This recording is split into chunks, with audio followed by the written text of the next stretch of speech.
जन्म लेते ही बच्चे क्यों रोते हैं? मित्रों, जन्म लेते ही बच्चे क्यों रोते हैं? विष्णु पुराण, इस्लाम, विज्ञान, इन सभी आधार पर आज हम इस वीडियो में चर्चा करने वाले हैं और साथ ही साथ वीडियो के अंत में एक बहुत ज्ञानवर्धक कहानी सुनने को मिलेगी। तो मित्रों, वीडियो को शुरू करते हैं।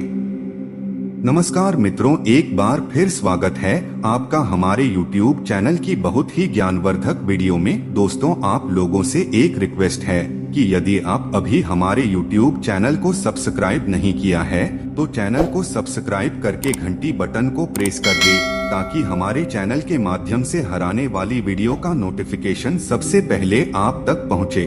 तो दोस्तों, देरी न करते हुए वीडियो को शुरू करते हैं। दोस्तों, जब जीव मृत्यु लोक में जन्म लेता है उस समय उसकी स्मृति शून्य होती है। वह ना तो किसी चीज को जानता है और ना ही किसी को पहचानता है। बच्चा मां के गर्भ से निकलकर जैसे ही बाहर आता है तुरंत ही रोना शुरू कर देता है। वह ऐसा तकलीफ में करता है या कोई और कारण भी है जिसे हम समझ नहीं पाते। हिंदू धर्म शास्त्रों के अनुसार वैसे तो इसके पीछे एक पौराणिक कथा की मान्यता है जिसका विवरण विष्णु पुराण में मिलता है। इस्लाम में भी बच्चे रोने के अपने अलग कारण बताए गए हैं। जब जीव मृत्यु लोक में जन्म लेता है उसे समय उसकी स्मृति शून्य होती है। वह ना तो किसी चीज को जानता है और ना ही किसी को पहचानता है। बच्चा मां के गर्भ से निकलकर जैसे ही बाहर आता है तुरंत ही रोना शुरू कर देता है। वह ऐसा तकलीफ में करता है या कोई और कारण भी है जिसे हम समझ नहीं पाते। क्या आपने भी कभी सोचा है कि आखिर बच्चा जन्म लेने के तुरंत बाद रोता क्यों है? इसके पीछे का सटीक कारण क्या है? हिंदू धर्म शास्त्रों के अनुसार वैसे तो इसके पीछे एक पौराणिक कथा की मान्यता है जिसका विवरण विष्णु पुराण में मिलता है। इस्लाम में भी बच्चे रोने के अपने अलग कारण बताए गए हैं, लेकिन सच्चाई क्या है, यह एक ऐसा सवाल है जिसका सही उत्तर हम सब जानना चाहते हैं। शिशु के जन्म लेते ही रोने के कारण को विज्ञान एक सहज और आवश्यक प्रक्रिया मानता है। सबसे पहले हम बच्चे के रोने को लेकर वैज्ञानिक दृष्टिकोण समझते हैं, फिर हिंदू धर्म शास्त्रों में वर्णित उसे पौराणिक कथा को जानेंगे जिसका उल्लेख विष्णु पुराण में मिलता है।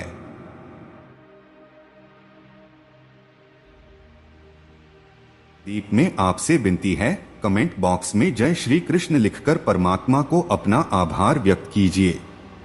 दोस्तों, नए जीवन की प्रक्रिया पुरुष और स्त्री के समागम के साथ शुरू होती है, जिसके फलस्वरूप जी को एक नए शरीर के रूप में स्त्री के गर्भ में स्थान मिलता है। जब तक बच्चा माता के गर्भ में रहता है तब तक वह सांसारिक दुनिया से अनजान होता है। माता के गर्भ में वह जीवित तो होता है परंतु वह सांस नहीं लेता। उसके शरीर को खाना पीना इत्यादि मां से जुड़ी गर्भनाल से प्राप्त होता रहता है। बच्चे के फेफड़े तो बन जाते हैं लेकिन वह प्रयोग में नहीं रहते। बच्चा मां के गर्भ में एक पतली झिल्ली के अंदर बंद होता है जिसमें तरल पदार्थ भरा होता है। इस तरल पदार्थ को वैज्ञानिक फ्लूइड बोलते हैं। यही तरल पदार्थ बच्चे के मुंह, श्वास नाली और फेफड़े तक में पहुंच जाता है। लेकिन जब तक बच्चा मां के गर्भ में रहता है तब तक इस तरल पदार्थ से बच्चे को कोई कष्ट नहीं होता, बल्कि इसी तरल पदार्थ की वजह से वह मां के गर्भ में सुरक्षित रहता है। प्रसव की क्रिया मां और बच्चे दोनों के लिए कष्टदायक होती है। बच्चा बहुत सक्रिय मार्ग से निकलकर दुनिया में आता है। जिस क्षण बच्चा मां के गर्भ से बाहर निकलकर इस संसार में आता है उसके आसपास का परिवेश बदल जाता है। अब शिशु को जीवित रहने के लिए श्वास की जरूरत होती है। शिशु के फेफड़े प्रथम बार कम करना शुरू करते हैं, लेकिन फेफड़े में वही तरल पदार्थ पहले से ही भरा होता है जिसे बाहर निकलना बच्चे के स्वास्थ्य के लिए बहुत जरूरी होता है। इसीलिए डॉक्टर बच्चे की डिलीवरी होते ही गर्भनाल को काट देते हैं और बच्चे को उल्टा करके उसके मुंह से इसी तरल पदार्थ को बाहर निकलती हैं। ऐसी आशाएं स्थिति में बच्चा प्रथम बार रोता है। रोने की प्रक्रिया के दौरान बच्चा एक गहरी सांस लेता है जिससे हवा फेफड़े के अंदर प्रवेश करती है और फेफड़े में भरा तरल पदार्थ बाहर निकल जाता है।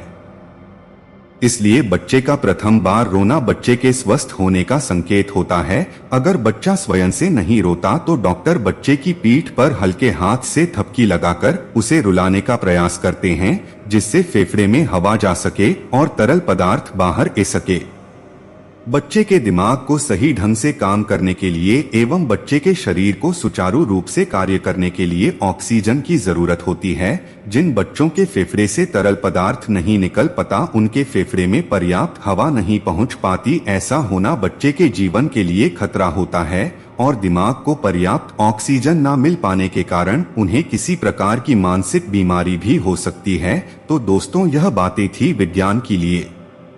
अब जानते हैं पैदा होते ही बच्चे के रोने के कारण लेकर धर्म में क्या लिखा है।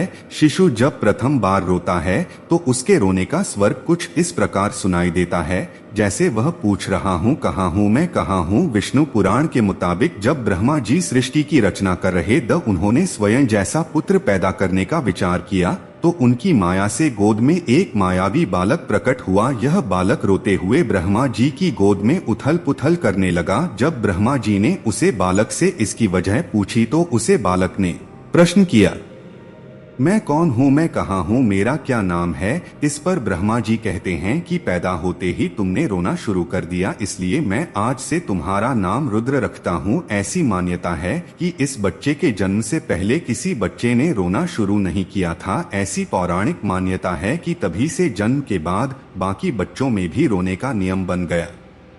जबकि इस्लाम धर्म में यह मान्यता है कि बच्चे के जन्म लेते ही शैतान उसके पास आता है। शैतान के छूते ही बच्चा जोर जोर से रोने लगता है। इसीलिए ऐसी मान्यता है कि जब बच्चे की पैदाइश हो जाए तो फौरन उसके दाएं कान में जान और बाएं कान में इमामत पढ़नी चाहिए, ताकि बच्चा शैतान के डर से महफूज अल्लाह की पनाह में रहे और पैदा होते ही अपने परवरदिगार का नाम सन ले। क्या आपको बच्चे के रोने का कारण पहले से ही पता था? कमेंट बॉक्स में जरूर बताइए। दोस्तों, अगर आपको इस विषय से जे कोई अन्य जानकारी चाहिए तो आप कमेंट करें।